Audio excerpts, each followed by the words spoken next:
Hey everyone, it's Jason. Welcome to another Funkoverse unboxing. This is for the second DC expansion, the third overall DC set.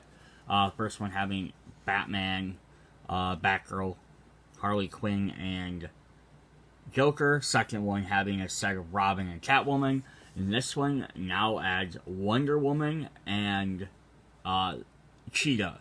So it's also kind of interesting about this because, like, hey, great, more awesome, more DC characters. Is this one's more based on the movie, the Wonder Woman movie, specifically Wonder Woman 84, just with the cheetah and costume kind of design, versus the Batman characters who look more like some of their older counterparts versus the movie versions. So hopefully they keep releasing these and we get, like, at least some of the other big named ones, at least like maybe Flash and like Superman. Even if they make another big box set with 4 more, those two and like 2 other villains would be cool. So here's the booklet. I'm not going to go through it all like I usually do in my videos. You can check out my how to play if you want to know more. I just want to jump in and show off what's actually in the box. So we're going to go through the stuff that you get in every game. So you're going to get your standard dice. Let's flip this down a little bit. Oh, I guess I can't. Alright, that's fine. You're going to dice. But in this set, you're actually only going to get 5 of them, because you get a special red challenge dice, which we'll go over when we get to one of the character cards for that. So that's kind of neat. Another fun aspect about buying more and more expansions for this game. You can get interesting cards like that. We're going to get our tokens, our different counter tokens, the squares that let us show where we're controlling. You get your stars. Where is my camera? There it is. Stars and flags, which are very common. And then you're going to get your shards with your letters for your points, just to keep track of where your different points are. And then you're going to get your 11 point shards. So all the DC sets are going to have this exact same blue. So that's actually a neat thing they did, was all the sets, like themed worlds, all the same ones. So all the DC all have the same, all the Harry Potter have the same color, all the Marvel ones, or Jurassic Park, any ones they did in the expansion, keep the same type of tokens. That way, if you're just playing a thematic set and you want to add more tokens in, you're not having like a bunch of random colors. Then we're also going to get, of course, our 2 characters. Our characters, a priestess and a hyena warrior. And our skill tokens. So we're going to get 2 reds, a blue, and a yellow. So that's the generic stuff you're going to get. You're also going to get your cooldown boards. I still wish that the backs of these were like, I think they're just like the box art, would have been neat if it would have been like 1 for each character. Although I don't know if I don't think even the 4-player ones ever have 4. I think they just have 2 each. But that would have been a little bit more neat. Alright, so now that we've looked at all of those, we are going to look at the maps, the board, see what fun stuff we get there. And then we'll look at the character cards. So, this is a two character box. We get the little bit smaller box to fold out. They come with the smaller little set, and then they have like sort of like a beginner's thing to how to play. So this would be the jungle theme for why is my brain blinking? Cheetah. Which I was gonna see if it says what it was called, because I don't remember. Oh yeah, here we go. The Arusa Jungle. So yeah, it's kind of neat. You got like these little counterpoints in here that you can kind of hide. I'm sure there'll be point markers in them. Otherwise, it's fairly open up until the backs around here. You got little blocks there, blocks there. There's some different little stuff we'll look at in just a moment, but let's look at what we can do on these boards. So we have the territory. yeah, so this will be just trying to control that scoring area. So you can start here and you can run up to these corners or run down into there to try and gain some more points. And secondly, we'll have control. It's kind of neat with this little control area because you can kind of hide or dodge around that pillar. There's your point markers. There's your starting area.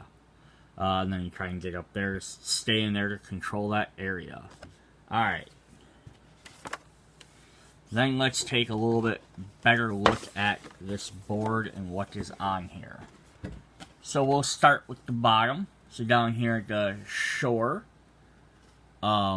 we have some Funko alligators or crocodiles. I think they're crocodiles, based on their noses. Then there are like some ruins here with some skeletons in there. Like some spears, some more skeletons. A little Funko monkey over here. Kind of cool. And then we've got vines and all that stuff. Some more monkeys, more skulls.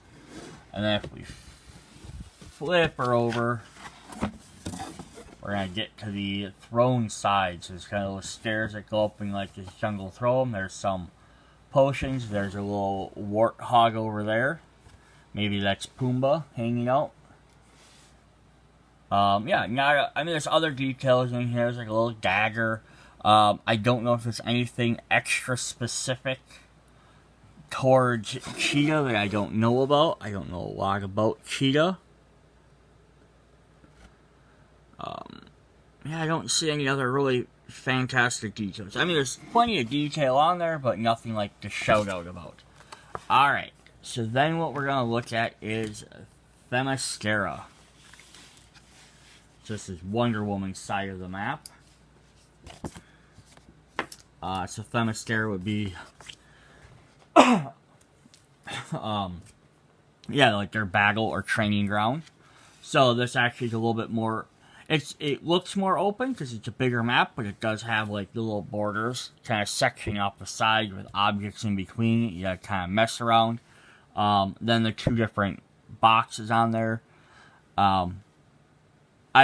It's interesting how the maps always end up being, how they make them very, most of the time they're very symmetrical. So like across, like this stuff here is basically flipped over and reversed on the other side.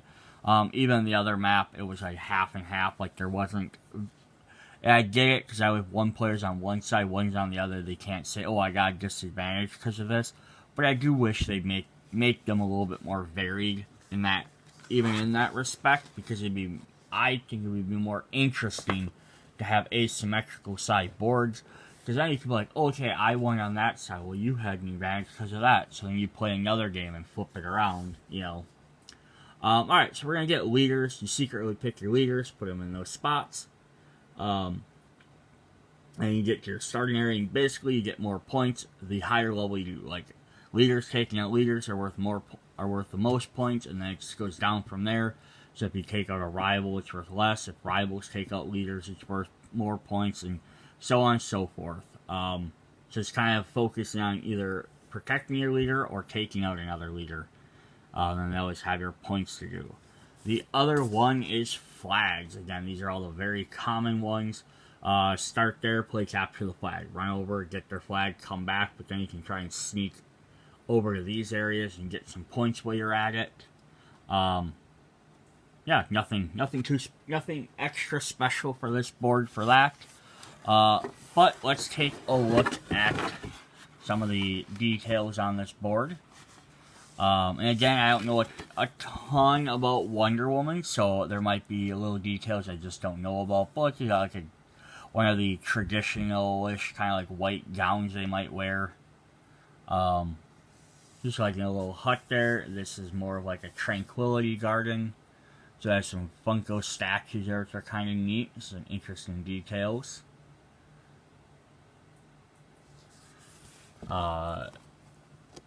And again, if you're not familiar about the Fema Scara at all, it is an island of only women, and they're all warrior women.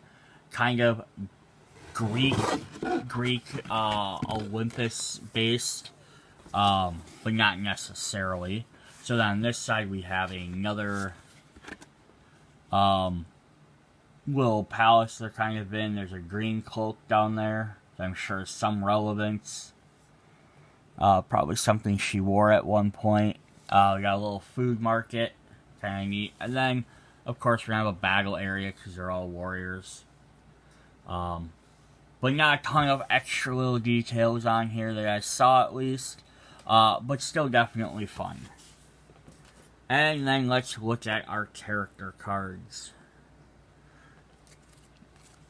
So we start off with our two generics. We have, of course, the Priestess and the Hyena Warrior, one to match each character.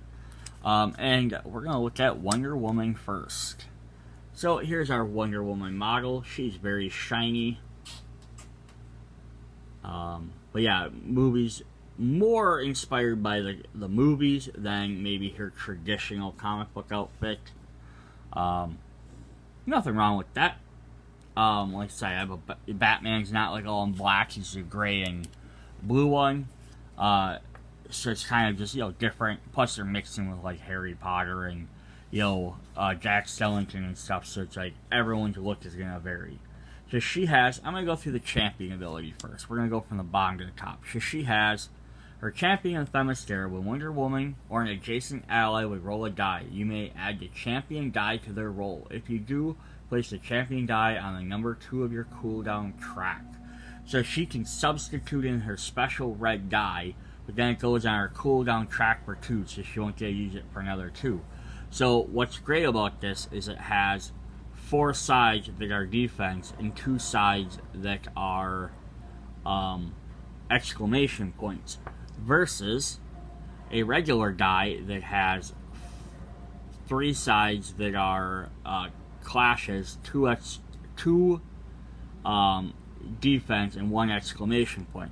So if you swap it out, you're not going to get any general attack, but you have an extra chance of getting that side 3. So for defense, it's really good because you're going to get a defense no matter what then, potentially even more of a better defense. But you could risk it and try and swap it out to maybe get an extra 3 point. Just kind of a little gamble there if you want to try that.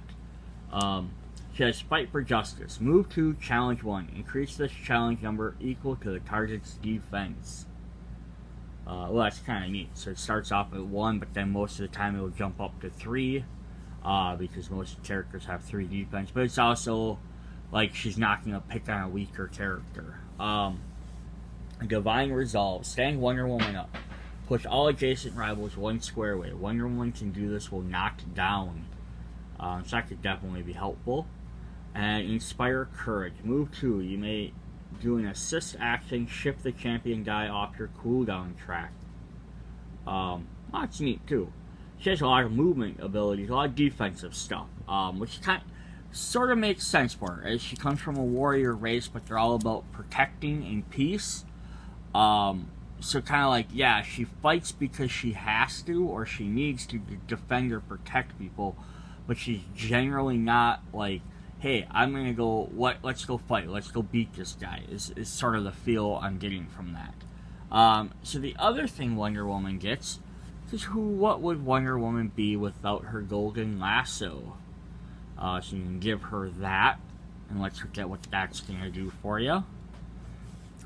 Lasso of Truth. This character can do the following basic action. Range 2, Challenge 2. If you win, shift an ability token or a die down on your cooldown track. Yeah, so it's kind of neat. You could do that with the Inspire Courage. That shifts it all the way off, but you can use that die more often if you're using the Lasso of Truth. So that's kind of neat. Alright, let's look at the Cheetah. Look at her character model. Definitely looks neat. You can tell she's the Cheetah. She's, again, one of the few left-handed characters.